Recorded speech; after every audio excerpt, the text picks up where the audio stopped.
Hello, friends, and welcome to episode 683 of the Juicebox Podcast.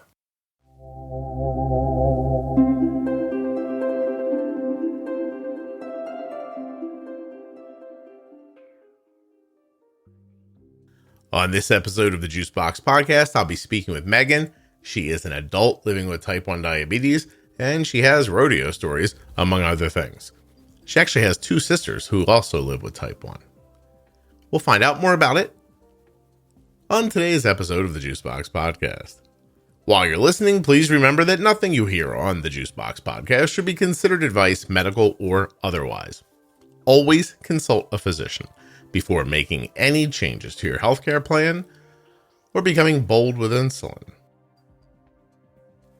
If you're a U.S. resident who has type 1 or is the caregiver of someone with type 1, you have the opportunity to support people with type 1 diabetes and this podcast by going to t1dexchange.org/juicebox. There, you join the registry, fill out the survey, and in fewer than 10 minutes, you've helped the podcast and people with type 1 with the simple answers to very easy questions. It's just data that they need, but they need you to go answer the questions so they get the data. t1dexchange.org/juicebox. Completely anonymous, 100% HIPAA compliant. This show is sponsored today by the glucagon that my daughter carries, Gvoke HypoPen. Find out more at gvokeglucagon.com/juicebox. I just received Arden's Omnipod 5 order from US Med. It's a terrific place to get your diabetes supplies. Head over to usmed.com/juicebox or call 888-721-1514 to get your free benefits check. Okay, it's kind of surreal because I've heard your voice for so long.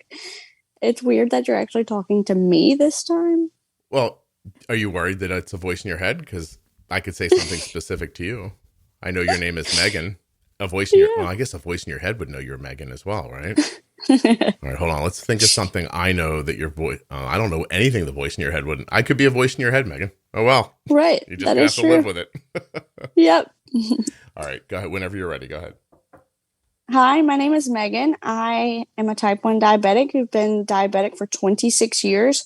I also have two sisters that are type 1s, and we just get through this life together. You have any other siblings besides those two sisters? Yes, we have two brothers that are not type 1s. Ooh, so your parents make female type 1s, not male type 1s? Exactly. Do your brothers have any other autoimmune issues? Nope, they're perfectly healthy. Bastards. Right? Lucky them. Wow, that's interesting. Does your mom have any?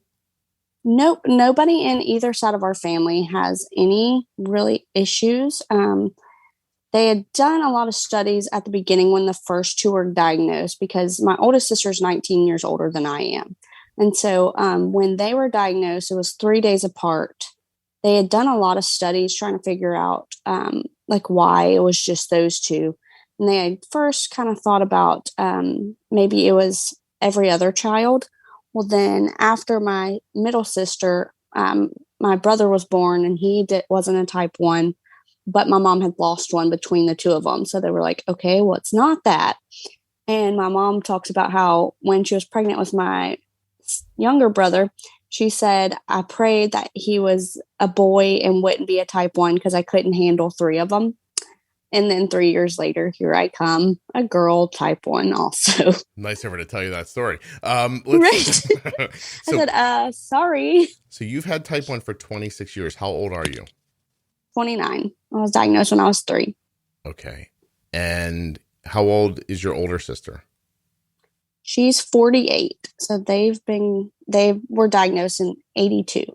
Wow. She was 9. And then the middle sister was 3. When they were diagnosed. Like I said, 3 days apart. They ended up getting a conjoined room at the hospital. So that was probably a lot of fun for my parents. Wow. How old is your middle sister? She is 43, maybe. Wait, you all have the same dad? Yep. Your parents are weird. I love this. Okay, this is going to be fun. And then the brothers are it doesn't matter, but I want to know how old are the brothers? So the Brandy, or she's the oldest, and then we've got a brother that's 3 years after her. 3 years after her is our middle sister, Kayla. 10 years later is my other brother, and then 3 years later is me. Wow. So basically 48, 45, 43, 33, 26 or 29. 29. Yep. Wow. And how old are your parents? 112? It seems like it sometimes. I guess they feel like it, but they're not. I think my dad's 72, maybe. No kidding. I don't really know. Wow, they got going and they didn't stop. They just took big breaks in between. Everyone always asks. They're like, y'all have the same parents? We're like, yep, all the same parents. It's an obvious question. Yeah. What it just happened that way. Was all right, I'm just gonna ask this one last question, then I'll get off your parents, which seems like how your dad did it. He just asked the question and then got off for a while and then got back on again. So there's no family planning here. Like the idea of like, they just, when babies came, they came. Did they make you guys on purpose? Like what's the last two of us were definitely not on purpose, but I like to think that we were the best two. I would imagine. So, yeah. I mean, we'll just leave it at that. What did your mom do for a living? Did she just sit around and rest her uterus, or did she have a job, or what did she do? She actually did have a job. She used to work in the school board. So for a little while, she was working in the lunchroom, and then she moved to be a secretary at an school with kids with special needs. Mm-hmm. And then she turned into, she was a secretary. Then she turned into a secretary at an elementary school. So when I went to school, my mom worked at the school. Yeah. And so it was pretty easy to go through, all of my type 1 problems with her only a few doors down. Cool. Yeah, that's great. So, all right. Do you have functionally a completely different diabetes than your older sister did? Do you know what I mean? Like, did she have different gear and different ways to do it than you did? Did your mom have to learn diabetes a number of times, I guess is my question? I don't really think so. When we were younger. Nowadays, yes, absolutely. We all tend to it differently. We all have, different ways to go about it. And we all have different A1Cs for sure. So like when I was diagnosed, my two big sisters were doing shots and they were checking their blood sugar and all of this stuff. So I started doing my own shots when I was between 4 and 5, mm-hmm. just because they did it, so I could do it. Which I don't know if that helped my mom or made her even more nervous that I was 4 years old giving myself a shot. I don't really know, but that's, and I learned a lot from them up until I was old enough to figure out some things on my own and kind of veered away from some of the ways that they do theirs or have done them. Okay. Well, let's talk about you for a couple minutes. 26 years. That's five. I'm going to guess it's 1995. Is that about right? Yes. Yep. Oh, wow. I'm sorry. I shocked myself because I was right. I wish that wasn't true. Okay, Megan. So 1990. That's crazy because when you say 26 years, I'm getting so old now. Like that feels like 1980 to me. I don't know if that's something you probably won't understand that till you're older. But so 1995, you're diagnosed. You're working with injections, and yes. And so is the rest of your family. What's a goal like? Do you know what your mom was shooting for or what she was trying to do? I mean, I'm assuming not go out of her mind, but like how did she manage things? Yes. Not go out of her mind was the main goal, mm-hmm. I believe. She just was trying to keep our blood sugar. I mean, back then, I feel like things have changed so much. Back then, it was like you wanted your blood sugar between, or what they were telling her, I guess, was like 90 to 150. And if we were in there, we were good to go. If not, then we'd have to watch it to see where it was going to go. And then we would do something about it, which obviously nowadays I really don't even want to be 90. I for sure don't want to be 150. And I'm watching it every, obviously, 5 minutes and making adjustments at all times rather than how it was done whenever I was first diagnosed, or even until I got an insulin pump when I was in the 6th grade. Like, okay. So back then it was just, if it was above 150, then we drink some water, go exercise, and come back and check and see if it was, because, you don't want to make your 4-year-old do 6 shots in a day. So you're going to try something else to try to get your blood sugar down before you have to go that route. I see. And what did you guys do for lows? Do you remember? We just the normal, like orange juice type stuff. Yeah. Or just like a little candy, a Hershey Kiss. My mom is obsessed with them, and that's probably why, because she had to keep them around for so long just to give us a little something to bring our blood sugars up. That's interesting. When did you, you're talking now about yourself when you're talking about yourself in the present, you're talking like a person who has a CGM. So I assume you have one? I do. Yes. I have a Dexcom. How long have you had that? I think I've had it for about 3 years. Okay. Cause I got it a little while before I got pregnant with my first little boy. Mm-hmm. Is that when, so I don't want to spoil things, and I also don't know the answer, but when did you, like, you're talking now like about keeping very specific blood sugars for yourself. Like, when did that start for you, and what got you going with that? I tried to keep it pretty steady, even on just the regular blood test. But it was when I actually got my Dexcom and could see, the standard is, you eat, you do a blood test, an hour after you've eaten, and see what your blood sugar is. Well, an hour after, it was usually pretty good. Well, then when I got a Dexcom, it's like, oh, yeah, it's pretty good an hour after, but 20 minutes after, it's shooting straight up.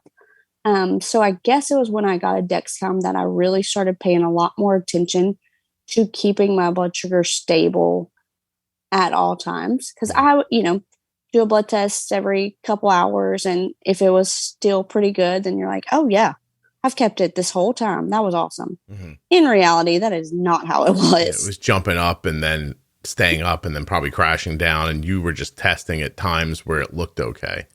Right. Yeah. I remember that feeling. Like the nurse practitioner always told me to test at a certain time. And I thought, well, if I test then, it's definitely going to be okay. Right. And she didn't understand why that didn't make sense to me. I was like, well, we really should understand what's happening in between, shouldn't we? And she's like, no. She's like, it's probably high. And I'm like, wait, what? Like nobody understands this, So you get a CGM and you start seeing it, a spike at a meal. What was your first, like, how did you impact that?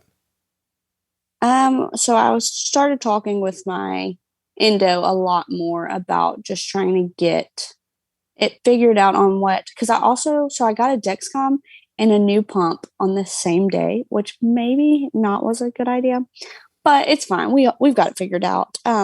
So then we were working on, I would call him more often and try and figure out, hey, what settings do we need to change? And nowadays I don't really call him. I just do whatever I think, because obviously I'm not going to make my settings change and then my blood sugar is going to stay 40 for 4 hours and me not change it back, or at least bump it a little bit more. So he's pretty okay with me making some changes on my own, just because I pay attention to it a lot more nowadays and I'm able to pay attention to it a lot more than I was when I first started going to him. So did you start pre-bolusing? Is that how did you not do that prior? And then the Dexcom? I did not. Okay. I did not. And I would rarely put in carbs. Like I was like, oh, I probably need 2.5 units. We'll just go with that. And then it was like, that probably wasn't correct, but it was, I was in college and rodeoing and always gone. So I was like, this should work. Rodeoing. You said earlier, I couldn't figure it out. You said earlier, tend to my diabetes. And I was like, where did that come from? Like, where does like tend? I've never heard somebody say tend to it. Like you would tend to a fire or tend to an animal. Is that where that came from, do you think? Yeah, probably. Yeah, that's cool. How long you've been riding? My entire family has. My dad used to ride bucking horses when he was younger.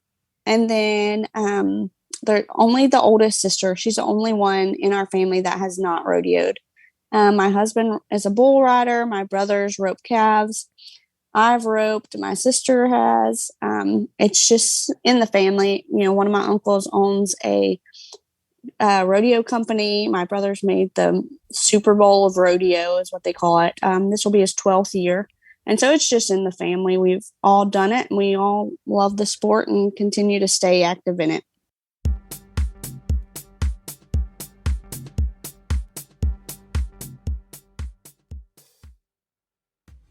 When you have diabetes and use insulin, low blood sugar can happen when you don't expect it.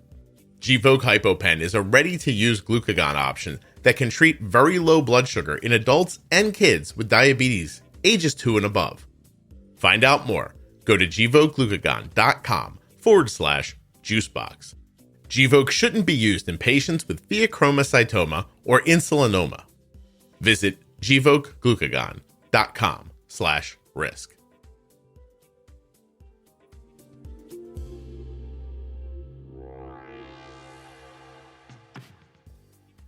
If receiving your diabetes supplies is a constant headache, just know that it doesn't have to be. You could be using US Med. US Med prides themselves on the white glove treatment that they'll be offering to you. They carry everything from insulin pumps and diabetes testing supplies to the latest in CGMs like Libre 2 and the Dexcom G6. US Med accepts Medicare nationwide and over 800 private insurers. Better service and better care is what US Med wants to give you. Head over to usmed.com/juicebox to get your free benefits check, or you can call 888-721-1514. US Med has served over 1 million diabetes customers since 1996, and they'd love to add you to that list. So if you'd like to get 90 days worth of supplies and fast free shipping without all the headaches, check out US Med. There are links in the show notes of the podcast player you're listening in right now, and links at juiceboxpodcast.com to Gvoke HypoPen, US Med, and all of the sponsors.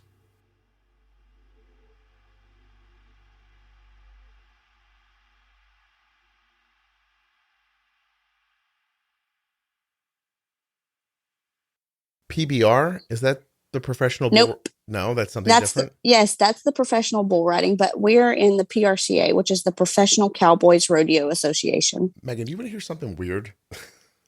Sure. So I had no idea that you rodeoed or that anybody in your family did.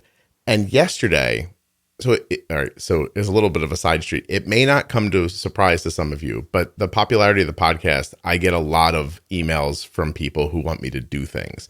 And sometimes they're amazingly odd, and don't seem connected to anything that I really am involved in. And yesterday I got an email from PBR and they wanted to know if I wanted to sell tickets to rodeos on my podcast. And I just deleted it because I don't know. First of all, what am I going to do? You know what I mean? But secondly, yeah. I was like, no, I don't want to do that. Delete. And then you came on here today and said, I rodeo. And I'm like, how does a word that never comes up in my life come up in my life twice in the last 36 hours? That's so strange. So yes. I assume you live in Connecticut? No. I'm just teasing you. We are in Southwest Louisiana. Okay. Where the hurricanes hit last year. That was me. They hit me right there. No kidding. How is so you're not the first person I've spoken to from Louisiana. So how is healthcare there? How is it talked about through your provider? Are you the most well-controlled type 1 in your provider's office? How does that, what's the expectation? I don't think I am, but I do know that, like I said, he gives me a lot of leeway on things that I want to do on my own. Just because he knows that I pay so much attention to stuff.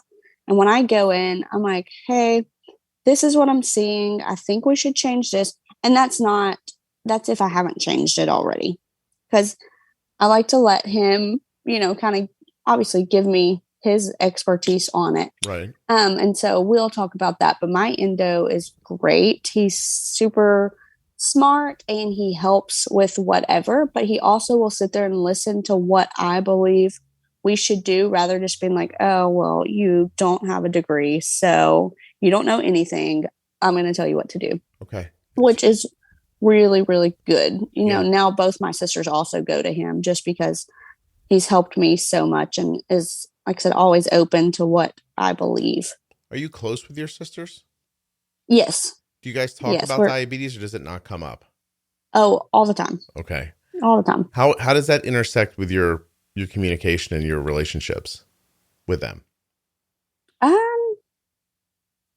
don't know. I think it makes us closer because, if I just reinserted my pump and 2 hours later, it's still not doing what I need it to do, and I get aggravated because I have to put another site in, then I can always text them and you get the, oh my gosh, I hate that, or man, that sucks, And that really helps, that type right? of stuff. That yes, that helps, right? The camaraderie.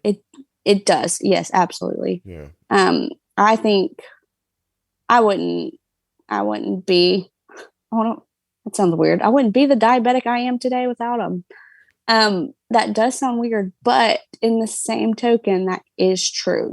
Yeah. I know it sucks and I can tell them, yeah, it does suck sometimes, but I'm also going to be there when, like our middle sister, she just got on a Dexcom and just got on the same pump that we have, not that long ago. So she's still figuring out the settings and things like that. So, but she can call either one of us and say, hey, this is what's going on, or we see, because we are all following each other on our Dexcom. So we're like, in the middle of the night, text her, hey, change your basal, things like that. So it does make it way easier. That's not even talking about how when your insurance takes forever to get your supplies and you have to call them and be like, hey, I need Dexcom and sensor. I'll give you one back whenever I get my supplies in. Oh, yeah, that's handy. That's really cool. I hate that we all have it, but it makes it a lot easier when you can do things like that. So you find yourself sitting around sometimes looking at one of your sister's blood sugars in like kind of a thoughtful way, like I wonder what she should be doing or what's going wrong here, etc. What is she doing right? Yes. Do you ever find yourself more interested in their blood sugar than yours? No. Okay. That's a fair statement. No, I just had my second son. He'll be 2 months old on the 31st. Congratulations. And so thank you. Yeah. That was a big deal, was to make sure that my blood sugars were where they needed to be, because it wasn't just for myself. Yeah, I see. It was for them. And so when I had my first one, I started paying a lot more attention and, making sure that, like I said, my blood sugars were in the right spot for him, not for me. Mm-hmm. He was depending on me, and I need to lead him in the right way and get everything on the numbers that they needed to be for him to succeed and be well on his way, and a rambunctious little guy just running around with no cares in the world. Yeah. Well, he's going to have to ride a horse one day, it sounds like. He's been on them. So what did you do during your pregnancy did you get the success that you were hoping for? I did. So my first one, my A1C was about 5.0 the whole time. And my second one, it was 4.9. So my OB, his son is a type 1. And so that's why they kind of, over at our endo, they kind of encourage us to go see him. And he's also great. And so when I started going there, he's like, yeah, your blood sugars are pretty good. And then when it went to 4.9, he's like, whoa, that's pretty low. I don't know if we want it that bad. Well, no, that's fine. And so then he started saying, he's like, well, high blood sugars cause more birth defects. He's like, low blood sugars don't really cause any. Well, then my endo was like, 4.9 is too low. We need to get it up. So, there was that, but still, it was pretty stable. The first one was in. How did you make that happen? Did you just get very aggressive with your insulin? Did you change your diet? Like, what did you do? Just a lot more aggressive with my insulin, and obviously listen to your podcast and knowing about, because like I told you in my email, I've been diabetic for a long time, but I've learned a lot just listening to what other people are saying, or, the episodes that y'all are doing to help. I moved my high alert to 120, and I started paying attention to the pre-bolus to see when I should actually do it. Just different things like that. I put a lot more effort into. Yeah. And before I was pregnant, my A1C was 6.0 maybe. So it wasn't like that was good. I went from 8 to a 4.9. Yeah. So it was still pretty good. But like I said, once I found out I was pregnant, it was actually my endo who did the blood work and told me that I was for sure pregnant. And so once I found that out, my mindset changed. Like I said, that it was for him and it wasn't just for me. Well, you got to keep your body in good shape. You have to have 3 more kids. Yeah. I don't know about that. My husband, every time anyone asks him how many kids he wants, he says 12. And I say, you can have 12, but I'm not going to. Yeah, you need a different lady for that.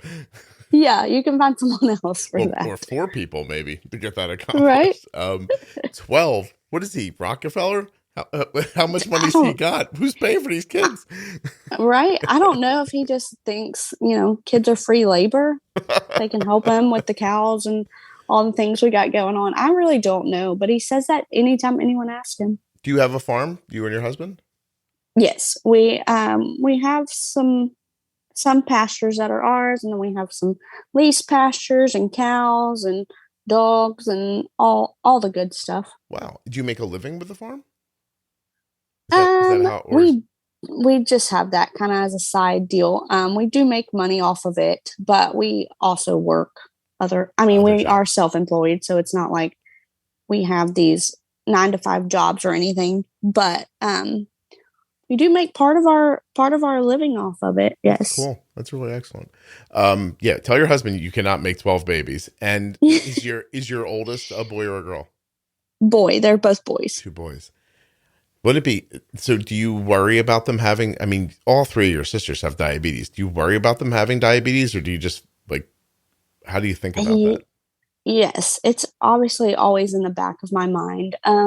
So our oldest, we were about to have to take him to just a regular checkup, and he always wanted water. And of course, red flags are coming. And so I told my doctor, I'm like, you've got to do a blood test on him. Like, I have one in my bag, but I don't know if I didn't want him, I didn't want to prick his finger, or if I didn't want to see the results myself. So that terrified me. So she checked it and she's like, I just want to let you know, it's probably just thirsty. I'm like, who knows? But he, his blood sugar was fine. But it's, like I said, it's always in the back of my mind, which I know, I've read, some books about it and things like that. So I know that the female being a type 1 is a less chance for the children to get it. And then also, since I was over 25 when I was pregnant, then that chance also goes down for them. Really? So where did you read that? That's interesting. I've never heard that. So that's really interesting. I thought it was in Jenny's book. In Jenny's book. Yes, I believe so. I'm going to ask Jenny about it. Don't quote me on that. Because I'm not positive if that was the one that I read it in. I'll find out. Or if it was something else. No, I'll find out. That's really interesting. But like I said, that's what I read. And so it gives you it kind of helps me out. Yes. Yeah. But like I said, it's always it will always be in the back of my mind, which my oldest sister has 2 kids. Neither one of them are diabetic. My middle sister has a daughter and she's not diabetic either. And so those also help that I'm like, well, they don't have it. So maybe my boys won't either. Yeah. Well, I hope not. So your sisters have kids as well? Yes. Both of them. Okay. How about your brothers? Did your brothers have any children? One of them has a daughter, and then he has a stepdaughter. And there's no diabetes there. Anybody have thyroid issues or anything? Celiac? me and the oldest sister, we have some thyroid issues. I have to be on the thyroid medication for, but other than that, it's really not much of anything. It's cool. I think my grandma and my uncle had some problems with their liver. My grandma died from cirrhosis of the liver, which was not caused by alcohol. Interesting. So, other than that, no, really nothing. Okay. Just all right. Lucky us. Lucky. You guys are just, listen, I'm starting to feel that way sometimes too. I'm like, my gosh, how many things can go wrong with people, Yeah. When I was younger, it used to kind of aggravate me that I was a diabetic and that my brother wasn't. Mm-hmm. But my mom used to tell me that, we only got it because we could handle it and they couldn't. And I was like, you're right. He could not handle this, which is not true. But whenever I was 6, that was for sure the truth. It made you feel better. Yeah. Yes, I could do it. And he just couldn't. So that's why he didn't get it. What does that aggravation feel like? Because I just interviewed a 14-year-old yesterday and I asked him if he was bothered that his siblings didn't have it. He said, no, it didn't matter to him. But, was it just like when it got frustrating, you're like, well, why is this happening to me and not everybody else? Yes. It was probably mainly, so when I got my first insulin pump, it was a summer going into my 5th grade year. And that's when they were pretty new. The cannula was, I don't know, it felt like 5 inches. It obviously wasn't, and it also went in at an angle, and I was very tiny. And so every time it would go in, it would like hit a muscle or hit something and bend. Well, so we were going to a big rodeo that we'd go to in Colorado Springs in the summer. And I was so sick because my blood sugar was, the pump wasn't working right. We couldn't figure it out.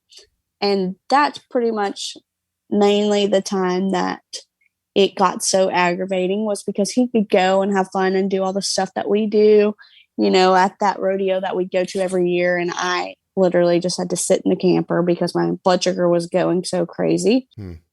For the most part, it didn't bother me. And I've never gone through this stage where I'm like, I don't want to be a diabetic, so I'm just not going to take care of myself. Our middle sister did. She did go through that stage. She now has a glass eye because of it. Oh my gosh. And so maybe seeing that happen to her made me realize, just because you don't want it doesn't mean it goes away.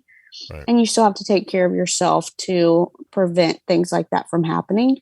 And so, like I said, obviously when I was little, I probably did get aggravated at him, but for the most part, it wasn't too bad. I wasn't just angry that I had the disease. And that may have had a lot of dealings with that my sisters had it also. Mm-hmm. So if I was mad that I had it, then I had to be mad that they had it also.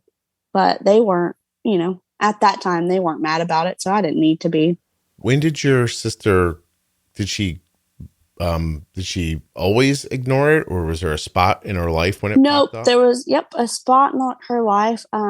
Just a few, I don't even know if it was a few years, but she just got a boyfriend. She was, in her probably 18 or 19 and just didn't want to take care of it. Didn't want to be diabetic. And obviously now she regrets it majorly. Yeah. And she knows that all the issues that she has was her own fault, pretty much, that, she did that to herself back in her younger days, but that's terrible. She's doing a lot better now. Yeah. People shouldn't have to pay with an eye to learn a life lesson. It's terrible. Yep. Yes. I'm sorry. But you say there was value in her struggle for you because you just were like, oh, okay, I can't ignore this. I'm just not going to. Right. How about your older sister? Is she, how old was your oldest sister when she was diagnosed? Do you know? She was 9. She was 9. How about the next one? 3. And then you were 3 as well. Yes. Yeah. Okay. Do any of you have children? Do any of them have daughters that are older than 3? Yes. Older than 9? Both of them do. Do they have older than 9-year-olds? Yep. Okay. Okay. Wow. The oldest one, her daughter's 28, and the other one, hers is 20. Do you guys ever consider doing TrialNet for the kids? No, we haven't. Would you want to know? I don't know. It's a hard question, right? Right. Yeah. I would psych myself out so many different times if I knew there was a chance, rather than just trying to live our lives and, be able to enjoy them. And then if it comes up, it comes up. I know how to deal with it. I know, Yeah. I know how to live with being a type 1. And so I could teach them, which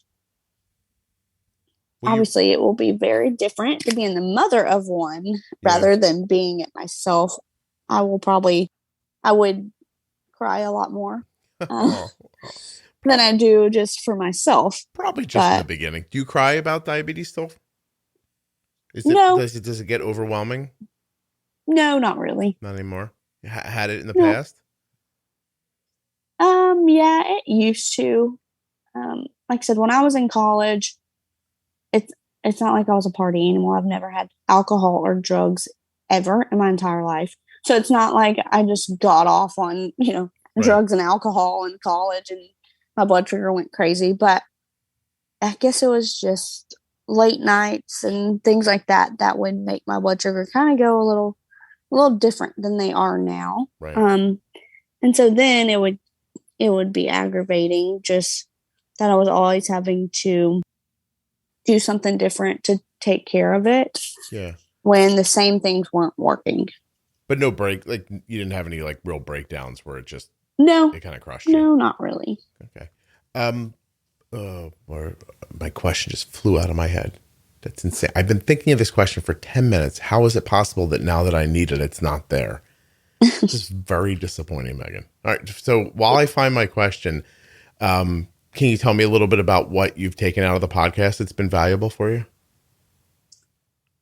I think the number one thing really is changing your high alert to the 120, because obviously it makes so much sense now. Mm-hmm. When I heard you say it, change it to 120 because it's going to take you less time and less insulin to get it back to where you want it to be, rather than when it alerts you at 150 or 180. And when you said that, I really just wanted to hit myself in the head and be like, duh, hello, why didn't you think of that? That's amazing. Yeah, that's so cool that it's such a simple idea, right? But if you don't get high, you won't get high. So just stop it before it happens. If it doesn't, you're right. Yeah. And I really think that helped a lot in my pregnancy, was that it. And one time, I know my insert, I guess, had messed up in the middle of the night. Mm-hmm. And I didn't wake up to it. I didn't wake up feeling high or whatever. And when I did wake up, I think my blood sugar was 250. And then, I lied. I bawled my eyes out, like freaked out, because my blood sugar was 250 for, 6 hours or whatever. And I never took care of it to take care of my baby. And I just instantly knew something was going to be wrong with him. I was like, I had a high blood sugar. Oh my goodness. So I talked to my mom and my sisters, and they're like, calm down. It's fine. Your blood sugar wasn't that high. It wasn't above 600 for 6 months. It was only a short time. It's not going to affect anything. Right. Just get it back down and everything will be pretty fine, But at that moment, my husband was working out of town. So I was home alone with our oldest one. And it was like I was a failure as a mom at that moment, because I didn't check and make sure that my blood sugar was not high in the middle of the night while I was sleeping, Any, do you think that might be some like pregnancy hormones too? Like the reaction? Yeah. Probably. Yeah. Yeah. Plus, I cried a lot when I was pregnant. And my husband, he's like, what's wrong? I'm like, I'm so happy. He's like, it doesn't feel like that. I'm like, yes, I am. And he's like, okay. he wants to do that just 10 more times, does he? Yeah. I don't know. So it's funny. I said, can you tell me about this? And you were 3 words into it. And I instantly thought of what I wanted to ask you. And I was like, that's amazing. My stupid brain. But my question I've been dying to know the whole time is, you kept such an amazing A1C during the pregnancy. How has it been afterwards? It was, I think 5.1.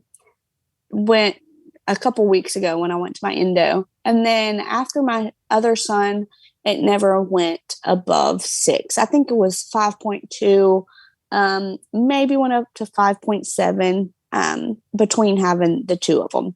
Wow. Which they're only 2 years apart. So not even 2 years apart. You've got a system now. Like, you know what you're doing. I feel like I've got it down pretty good. Yeah, but then the way type 1 is, you're like, I've got it figured out. And then boom, there goes something. Yeah, well, something could change in your body physiologically or about your exercise routine or stuff like that, but you could still adjust to that. I'm saying, I know you don't want to jinx it, but you're doing really well. Like I feel like it. Yes. Yeah, no kidding. I am proud of it. And my husband, he will take all of the credit. We've been together for 7 years. And before we got together, it was just like, oh yeah, my blood sugar's fine. It's fine. Oh, you're eating a pancake? Oh, good. I'll have a few bites. It's fine. Whatever. And I used to love Pop Tarts. That's probably terrible, but I loved Pop Tarts. Fried Pop Tarts, not fried Pop Tarts. Slow down, Megan. Wait, hold on just a second. You took me by surprise. You've said a lot of things that I'm not accustomed to, like with rodeo and stuff like that, but you fry a Pop Tart? I actually got it at a big rodeo in Canada, in Calgary. Yes, it's a Pop Tart fried in pancake batter, which is probably the worst thing a diabetic could ever have. Wait. Hold on, stop. So I take the Pop Tart, I dip it in pancake batter, and then I put it in hot grease. Yes. So it's like a pancake with a Pop Tart center? Yes, and it is absolutely delicious. Yes, it was, like I said, probably the worst thing for a diabetic because Pop Tarts are a bajillion carbs and sugar. And they hit really hard. They're not even commensurate to their carb count. They're really tough to bolus for. Yes, they are. And so when he got, I guess, brave enough to be like, look, we're going to have to make some changes here. That's probably when I first started paying attention a little bit more. Okay. Is when he started talking about it. So he talked about more healthy eating. Yes. Is he a healthy eater? No Pop Tarts. Absolutely not. You cannot have those anymore. And I have not had a Pop Tart, and I couldn't tell you. But I see them at the grocery store, and they look phenomenal. Oh, Megan, we got to get you a better snack. Yeah, that's good. So 2 things. Listen, Pop Tarts aren't good for anybody. Let's just say that. It's just they make diabetes difficult if you're using insulin for certain, or I guess if you were type 2 as well. But but is he a better eater? Is he a more healthy? Are you eating Pop Tarts while he's having Brussels sprouts and a piece of chicken, or did he just see the impact? He's really a huge fan of honey buns, but he really doesn't like sweets. Mm-hmm. He is actually the cook in the family. He loves to cook, and he cooks really well. We try not to tell him because his head gets really big, but he does cook really well.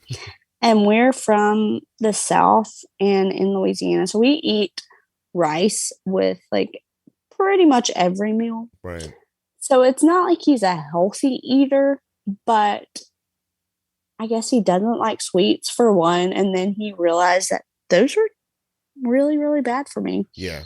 So he's like, hey, maybe you shouldn't have those.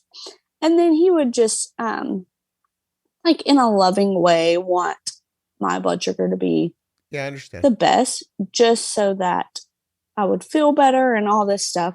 And so, I do I do not usually give him the credit, but he deserves some of it.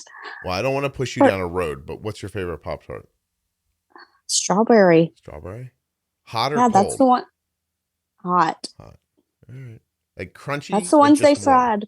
So the one I actually had, it gets worse and worse. It was the fried Pop Tart, and then they put like whipped cream on top with Fruity Pebbles.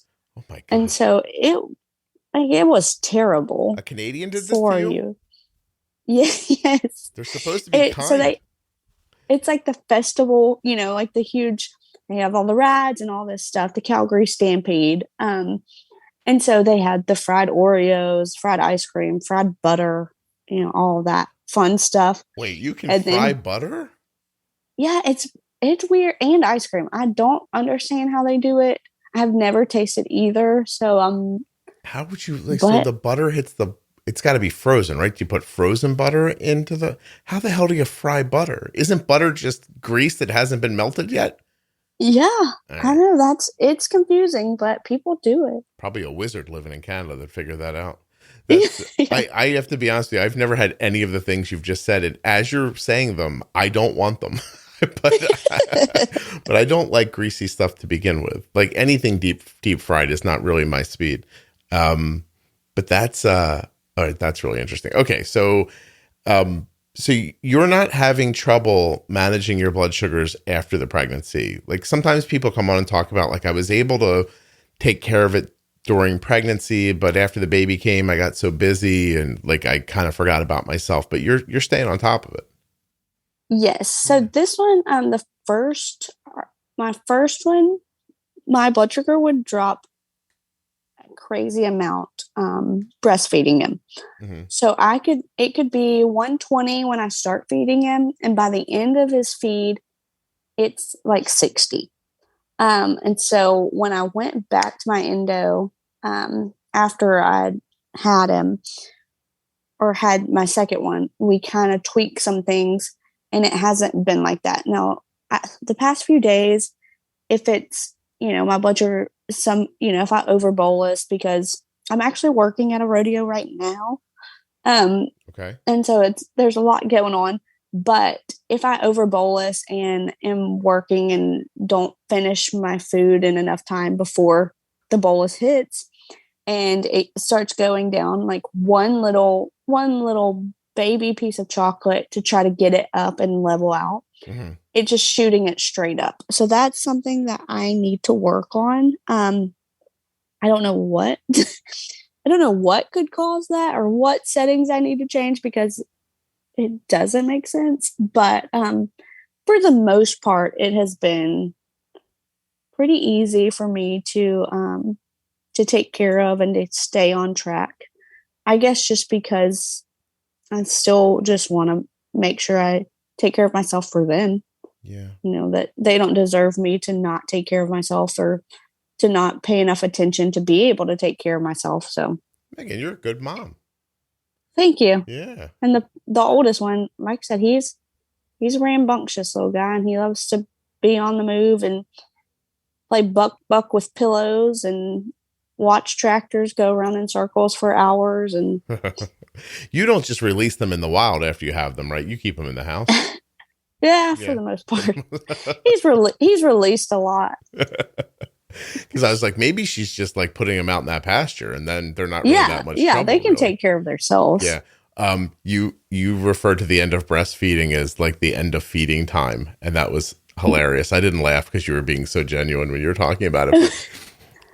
That was between tending diabetes and referring to the kids like cattle, like for feeding. I was like, this is hilarious. I love this. I love. Well, I will tell you, my husband says, so my breastfeeding journey ended at 4 months with my first one. And he says, this one's going to be better because, I was fattened up a little bit more before I had this one. And then they always produce milk better on their second one. So when they're a heifer and they're pregnant, the milk's not that good, but their second one, they produce more milk. So your husband, refers to all of us as cattle. You're all just cattle in his mind. Just Yes. So he took what he knew about how cattle produce milk and explained that your breastfeeding is going to go differently because of this. Yes, it's going to be way better this time. So we'll see. I want to make sure I understand. The first time you were a heifer. Yes. And what is that? So what's the designation for heifer? What does that mean? A heifer is a female calf that has not had a cow yet. Has not had a calf yet. Okay. And so once they have a calf, then they are now a cow. Okay. All right. So you're a heifer if you've never had a baby, and you're a cow once you have had one. Yes. So you're a cow now. So since you're a cow, I'm a cow. Your milk's gonna be better. Yep. Now I was a little fatter. you got a little fattened up before. Listen, you got to make sure he doesn't throw you on a milking machine and try to make money off of you.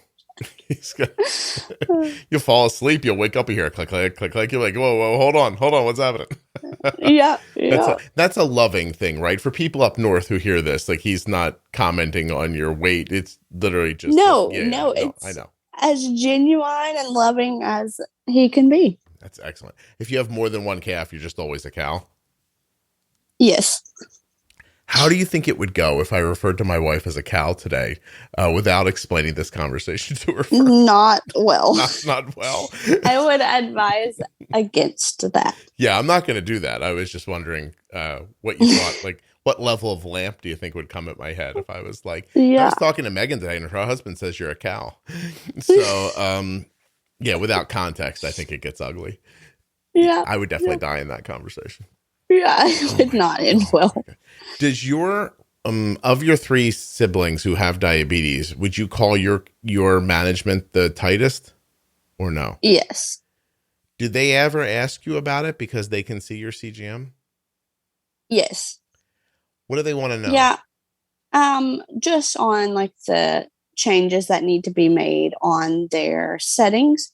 Like, hey, can you look and see if my correction needs to be changed or if it's actually my carb ratio that needs to be changed. And so we'll go through stuff like that and kind of work on figuring it out before we have to call our endo and get his opinion on it. What do they listen to the podcast?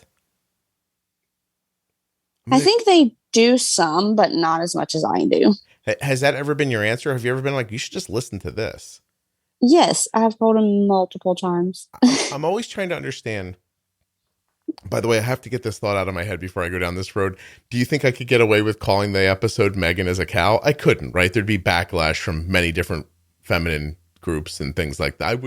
Probably would. I'd get canceled. Yeah. Okay. So we're not going to either do that or fried Pop Tarts. Fried Pop Tarts. Yeah, that's a pretty good one too.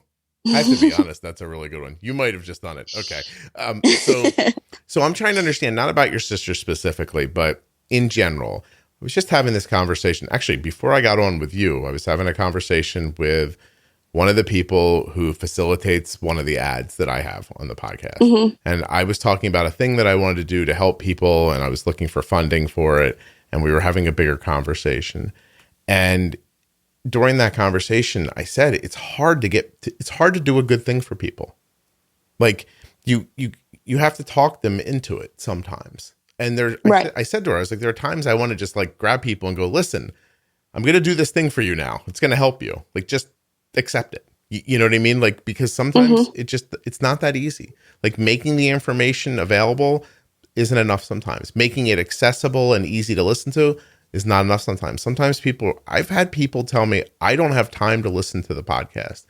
And I'm like, well, I don't understand. You're wasting, in my opinion, so much of your life fighting with diabetes. Like, just make a few hours here and there, and then you don't have to have that fight anymore when it's over. But it's not that easy to get through to people. And I don't know why. I mean, I haven't given up on trying to figure it out, but it's frustrating.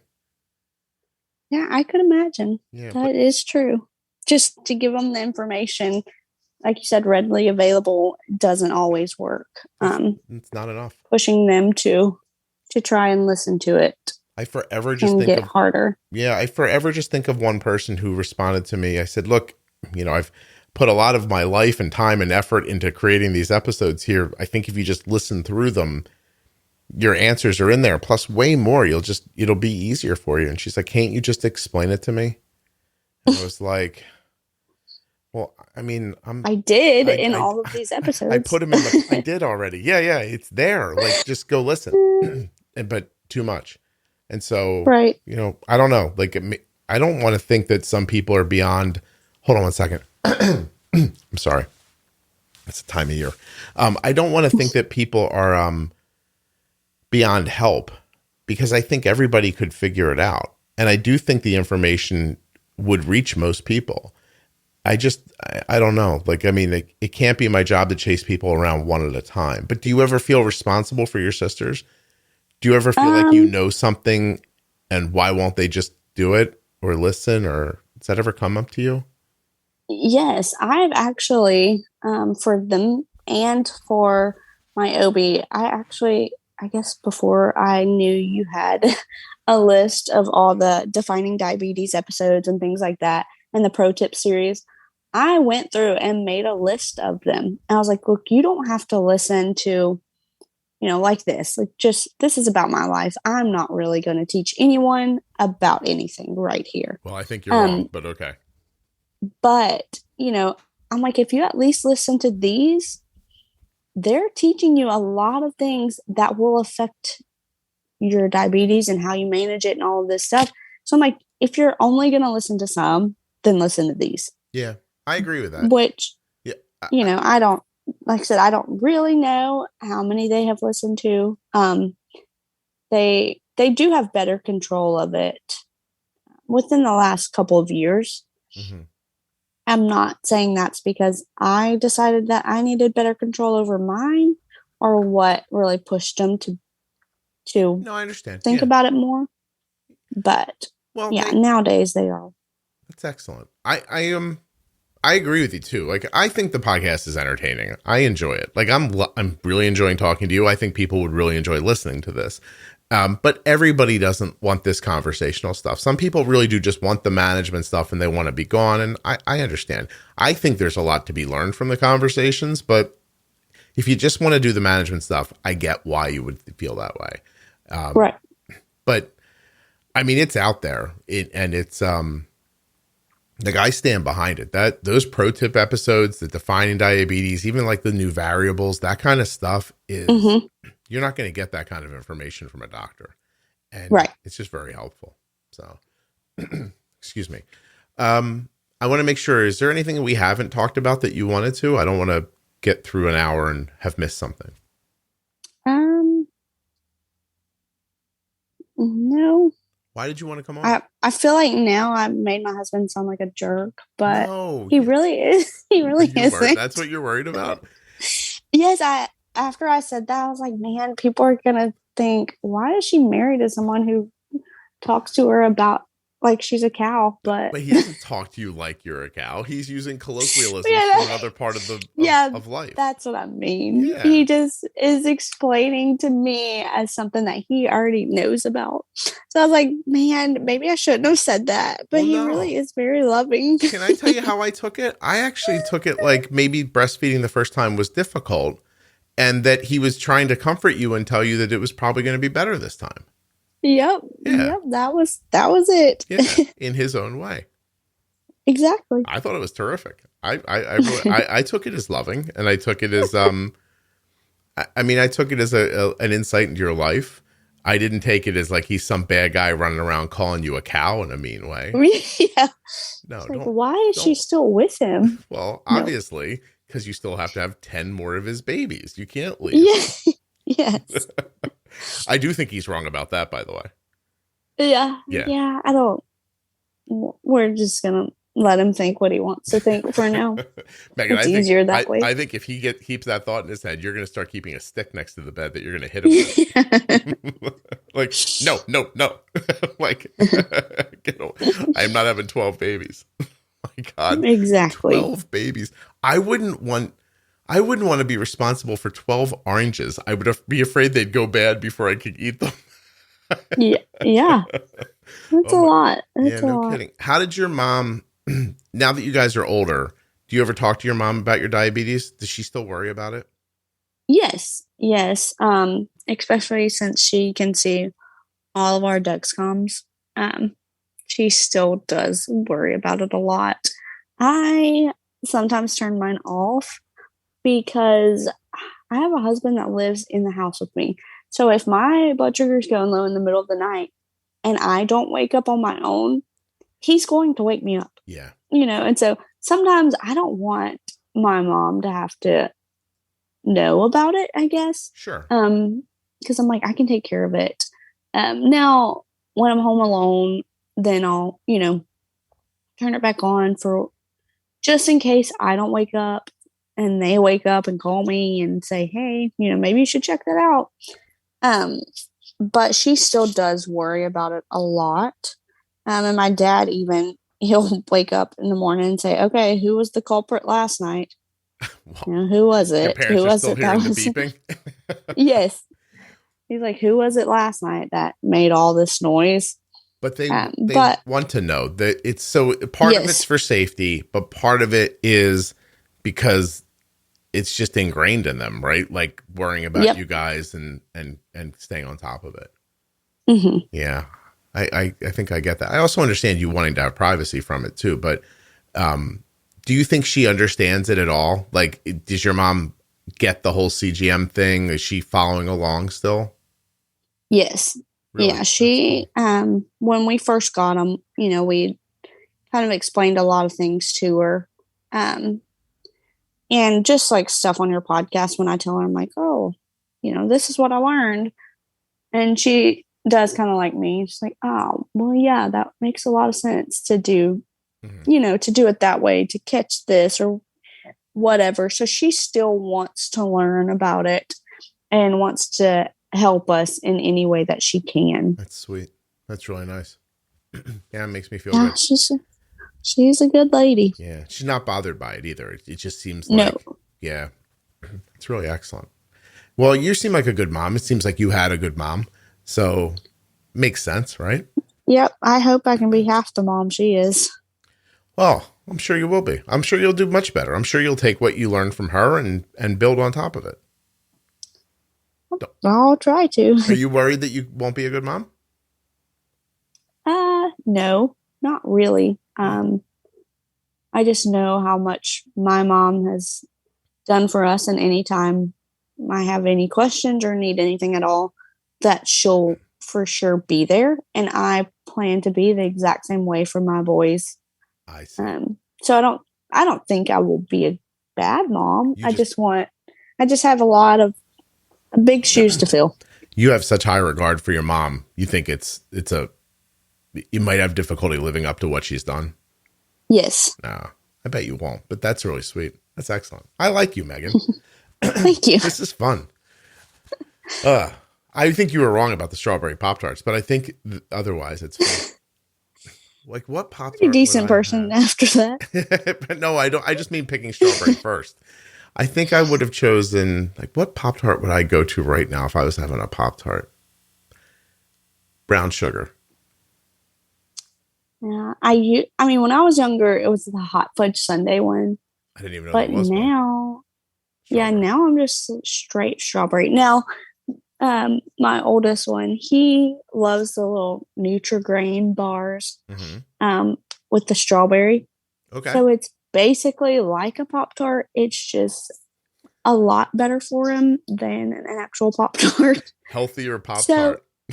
Yes, they do. They do have some kind of like sugar-free Pop Tart. I don't know if it's good or not, and I've thought about ordering it a couple of times. I haven't, but I feel like the Nutri-Grain bars, those are pretty. They're pretty good, and I feel like they're not as terrible for us. So we just eat those, and we pretend like they're Pop Tarts.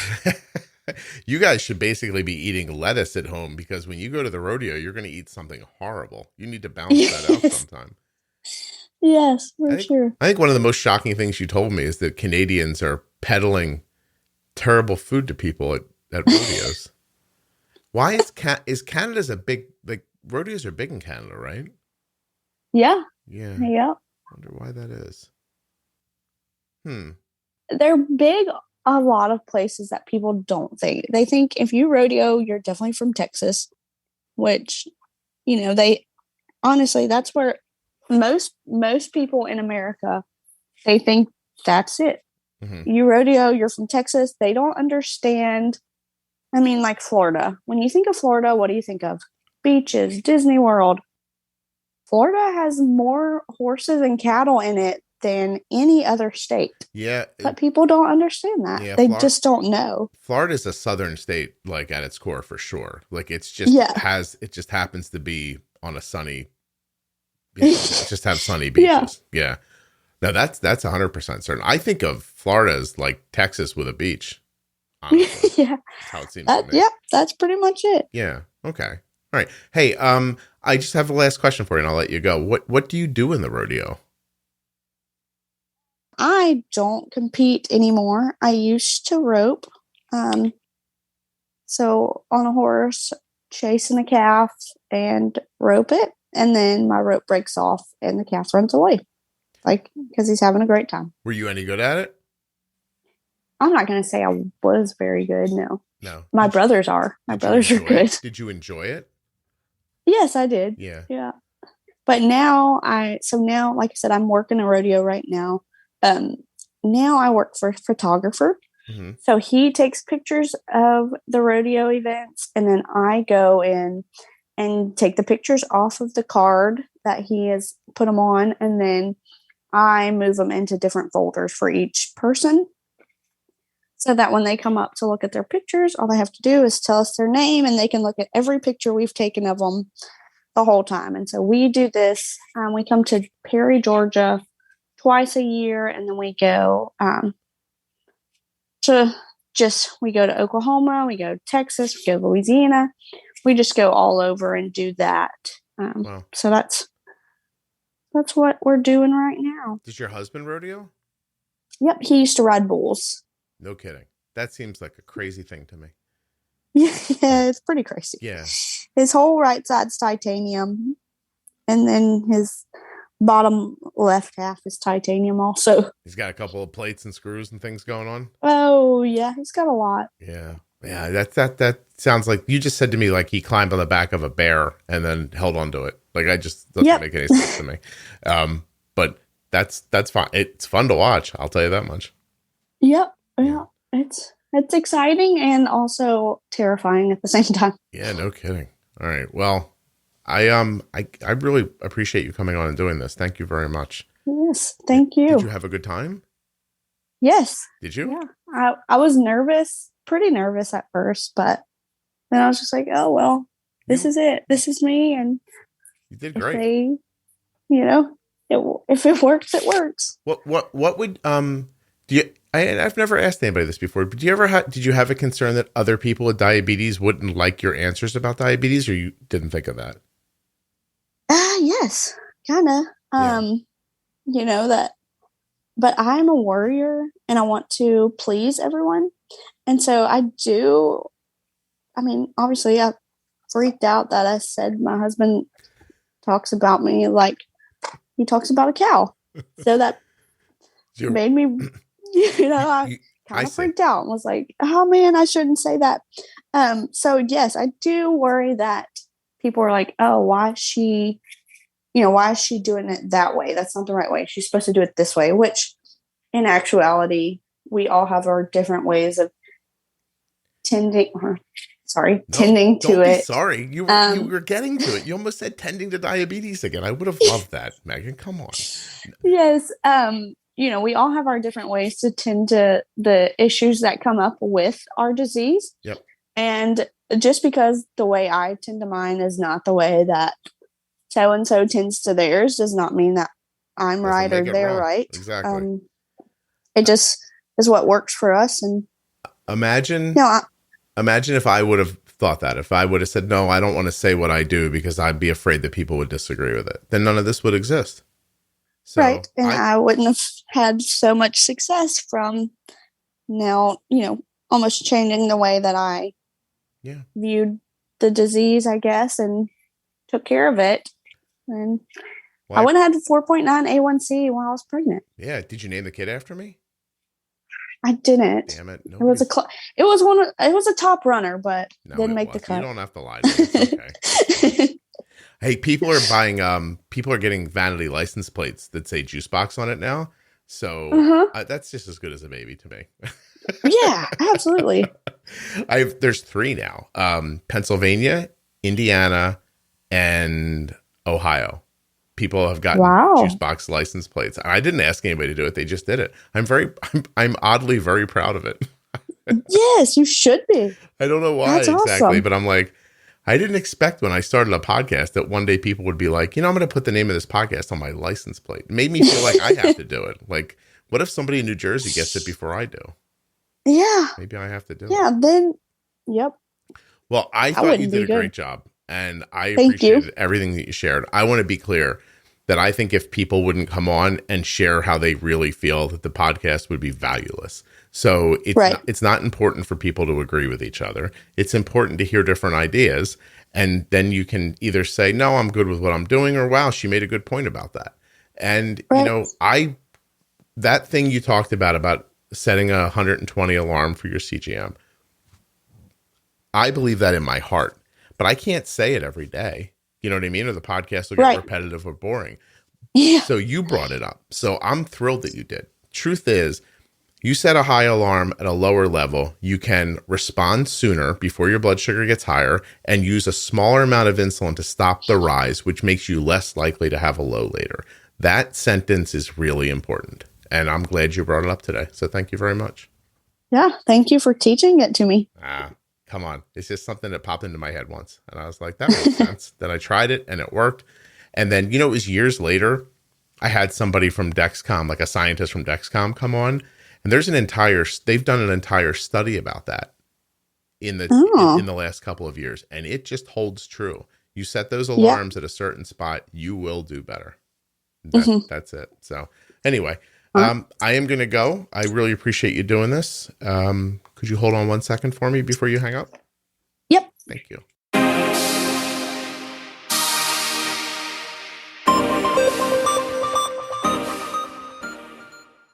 A huge thank you to one of today's sponsors, Gvoke Glucagon.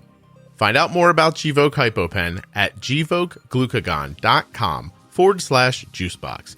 You spell that GVOKEGLUCAGON.com/juicebox. I'd also like to thank US Med and remind you to go to usmed.com/juicebox or call 888-721-1514 to get your free benefits check.